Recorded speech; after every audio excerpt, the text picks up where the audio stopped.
To go through the job designer in Agility.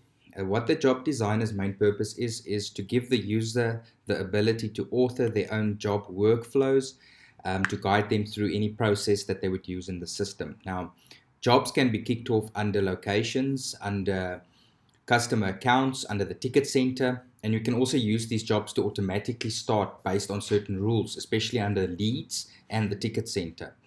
But let's focus on the job designer itself and some of its functionality. You can see that there's a couple of jobs that I've got here that we're working with.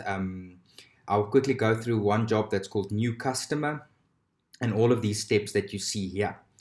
Now, the steps would be your main breadcrumbs. I'll show you an example of how it looks that you would see, and you can also make these visible.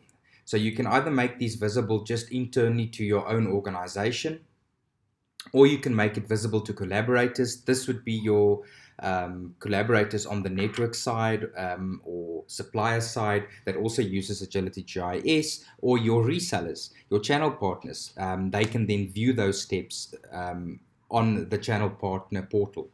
Now, they will only be able to view it. You can assign one of these steps to a channel partner so that they can complete the step, but that is handled in the trigger section. I will make another video on triggers.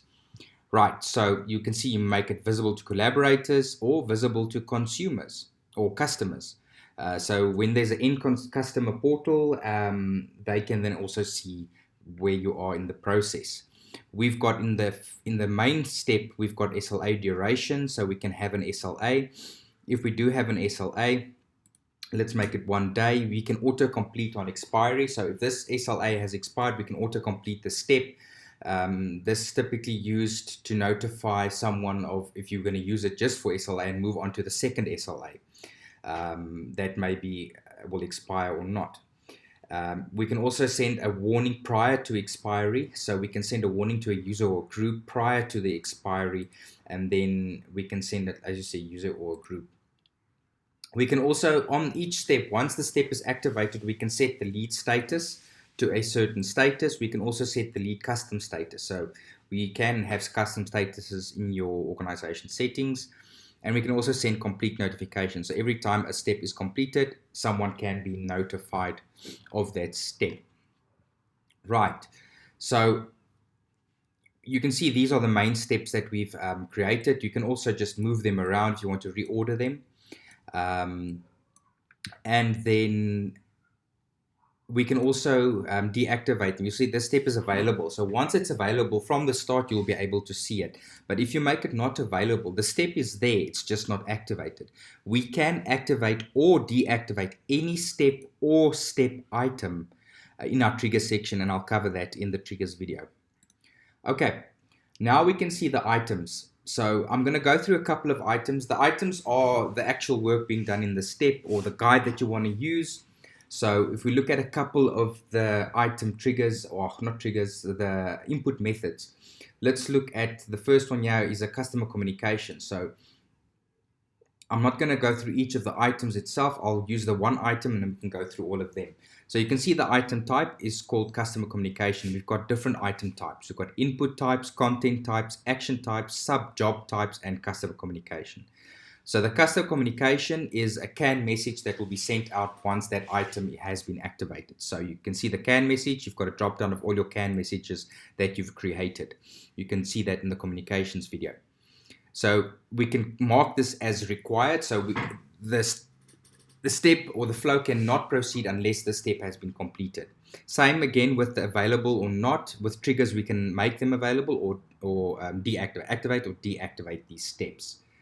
Right, so let's look at some of the input methods that we've got. So the input types, we've got the following: a short text, a checkbox, a date picker, a date and time, drop-down options, multiple drop-down options, file uploads, multiple files, image, multiple images, long text, a numeric value, a radio option, or a signature.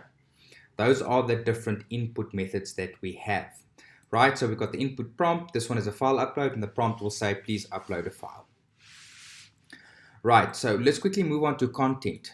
The different contents that we can have is that you can put your HTML content in there and it will display whatever the content is. or you can have a URL link. So the URL link will come in there and will then basically just link them to that URL, or just a simple text. If you just want to describe something in a simple text manner, then we can just display that on this item itself. So those are the content types. So we've got action types. Current action types is creating client premises for a lead. We are busy enhancing the job flow, and I'll make videos once that is completed, where we're actually going to work with widgets in the job designer to actually action whatever the item is you need to action within the step itself. So this is what we've started with. The different sub job is just exactly what that is. So in a job step, you've got a main flow, then you can kick off a sub job. A sub job is just another job process that you created, and then you can complete that. Once that whole job is completed, it will come back to the main job, and you can proceed with the main job. You can also assign a sub job to a specific user or a group, or even to an external party, right? And we've covered customer communication already.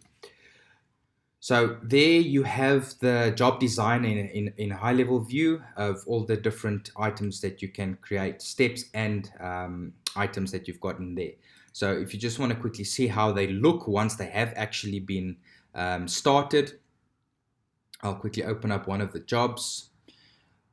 So yeah, you can see the job dashboard, you can see the progress of the job dashboard, but let's quickly just open up one. So those steps that you see, yeah, you can see the steps that have been gone, and yeah, you can see the items within the steps. So we've got customer communication, record documents was a file upload, sales agent assign was a yes no option, sales item was a yes no option, create location was a execute. So there you've got your main steps and your items within those steps, and yeah, you can download the PDF report of this of the specific workflow.